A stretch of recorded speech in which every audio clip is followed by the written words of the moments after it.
Matthew 7:23, one of the most terrifying verse of all of scripture.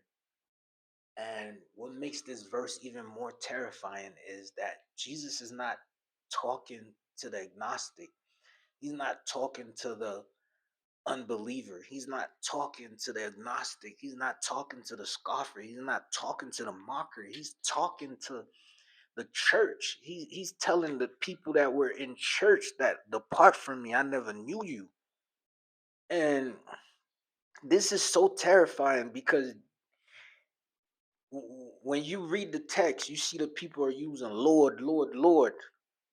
And he specifically said, not everyone who says to me, Lord, Lord, will enter the kingdom of heaven. So when they saying Lord, Lord, they're not just using casual language. That is covenantal language that they're using, the language of belonging, loyalty, and intimacy. And yet they had orthodox vocabulary and had religious credibility and even had visible fruit that looked spiritual. And yet Jesus still says, I never knew you. Jesus didn't say to them, look, you drifted or you fell away. But he says, I never knew you.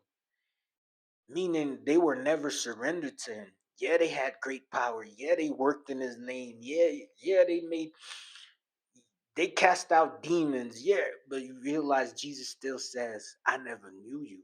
So in other words, Jesus never said, "Oh, you didn't pray hard enough, or you didn't preach hard enough, or you didn't tithe hard enough, or you didn't worship hard enough." He said, "I never knew you."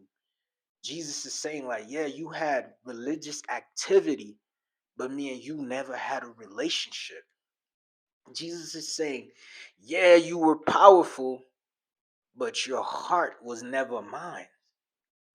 See, they knew about Jesus, they worked for Jesus, they spoke his name, but they never belonged to him.